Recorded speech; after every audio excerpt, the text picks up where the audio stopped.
Lectura del libro del profeta Jeremías. El Señor de los ejércitos me lo ha hecho saber y yo lo sé. Entonces tú me has hecho ver sus acciones, y yo era como un manso cordero llevado al matadero, sin saber que ellos urdían contra mí sus maquinaciones. Destruyamos el árbol mientras tiene savia, arranquémoslo de la tierra de los vivientes, y que nadie se acuerde más de su nombre. Señor de los ejércitos, que juzgas con justicia, que sondeas las entrañas y los corazones, que yo vea tu venganza contra ellos, porque a ti he confiado mi causa. Palabra de Dios, te alabamos, Señor.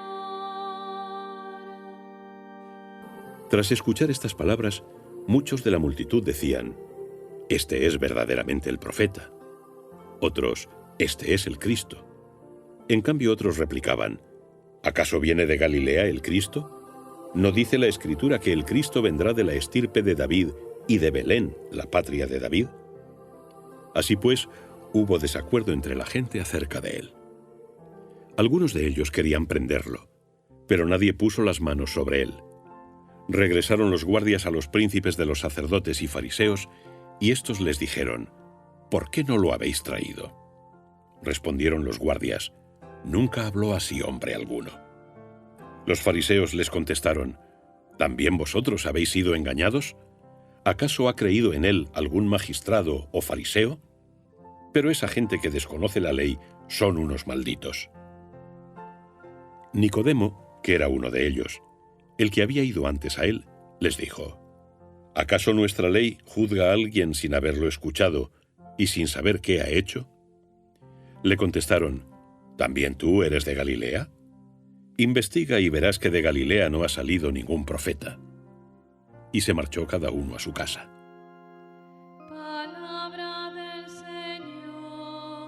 Una de las cosas dramáticas que nos muestra el Evangelio de San Juan, especialmente en los capítulos 5 y 7, es el rechazo que Cristo sufre por parte de su propio pueblo, por parte de la gente de su propia raza. Y es interesante descubrir en las raíces de ese rechazo que también nosotros, que estamos hechos del mismo barro que los judíos y del mismo barro que todo ser humano, también nosotros podemos caer en distintas formas de rechazo al Salvador del mundo. Creo que el día de hoy es una buena oportunidad para recordar o para aprender qué era lo que estaba esperando la gente de aquel tiempo. Porque uno se puede dar cuenta que hay una especie de desfase, vamos a llamarlo, hay una especie de diferencia entre lo que la gente esperaba y lo que Cristo ha traído.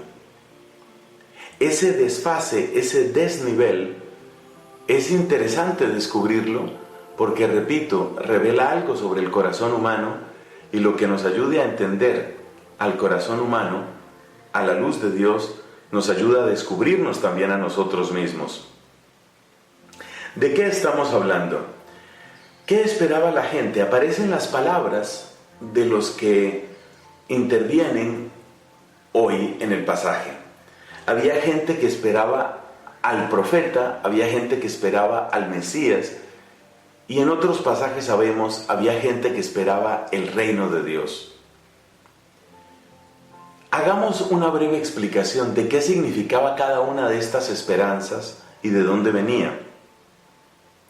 En el libro del Deuteronomio encontramos que Moisés dice, el libro del Deuteronomio es considerado como escrito por Moisés. Esa es la fe que tiene el pueblo judío. Para ellos el Deuteronomio, lo mismo que los otros 4 libros del Pentateuco, tiene toda la autoridad de Moisés.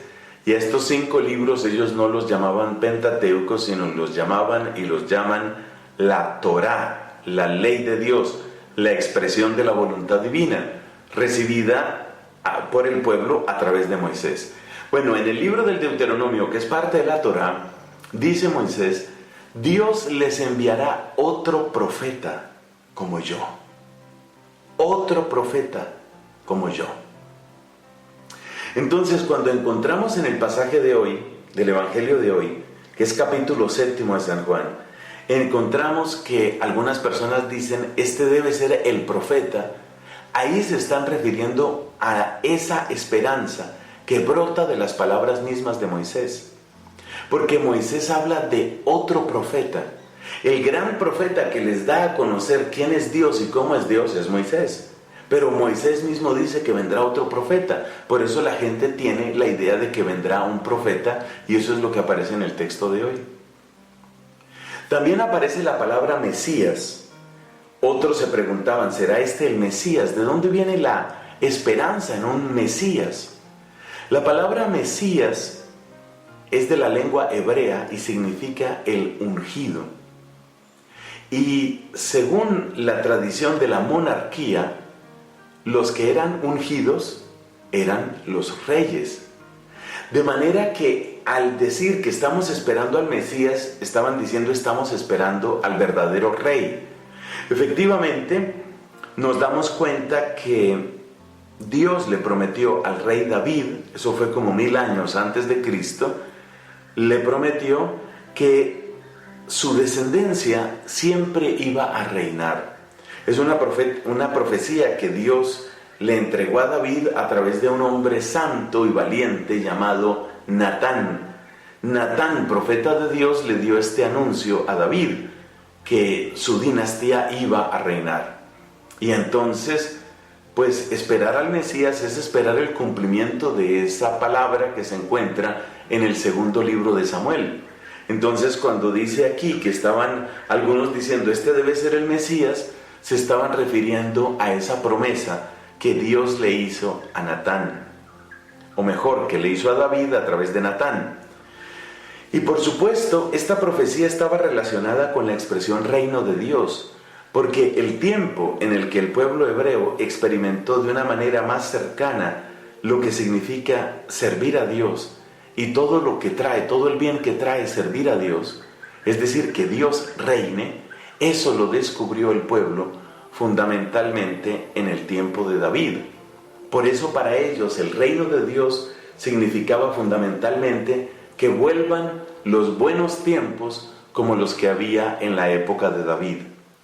Así que lo que ellos estaban esperando era un profeta, un Mesías y el reino de Dios. Lo que estaban esperando en ese profeta es algo así como la continuación de Moisés, que fue el que los liberó de Egipto. Lo que estaban esperando a través del Mesías es lo que ya hemos dicho del reino, es decir, el retorno de los buenos tiempos. Pero si te das cuenta, esa clase de esperanza era una esperanza como externa, porque Moisés los liberó de un enemigo externo que era el faraón, y David los liberó del acoso de enemigos externos que eran los filisteos, y así consolidó el reino de Israel. Entonces, tanto el Mesías como el profeta, en el imaginario de la gente, estaban conectados con la idea de alguien que nos quite el problema de encima, alguien que nos quite lo que nos estorba, alguien que quite lo que no nos deja ser felices. Pero ellos estaban pensando que los problemas estaban afuera, y resulta que el principal problema, esto es lo que va a enseñar Jesucristo, el principal problema está adentro. El problema está adentro en nuestro corazón. Entonces ahí es donde está el desfase, que la gente estaba esperando una solución que consistía en que se nos quiten los problemas. Y Cristo viene a proponer un cambio en el corazón. Lo que tú necesitas no es menos problemas necesariamente. Tal vez lo que necesitas es lo que ya anunciaron profetas como Ezequiel, un nuevo corazón. Más que alivio en tus problemas, necesitas conversión en tu corazón.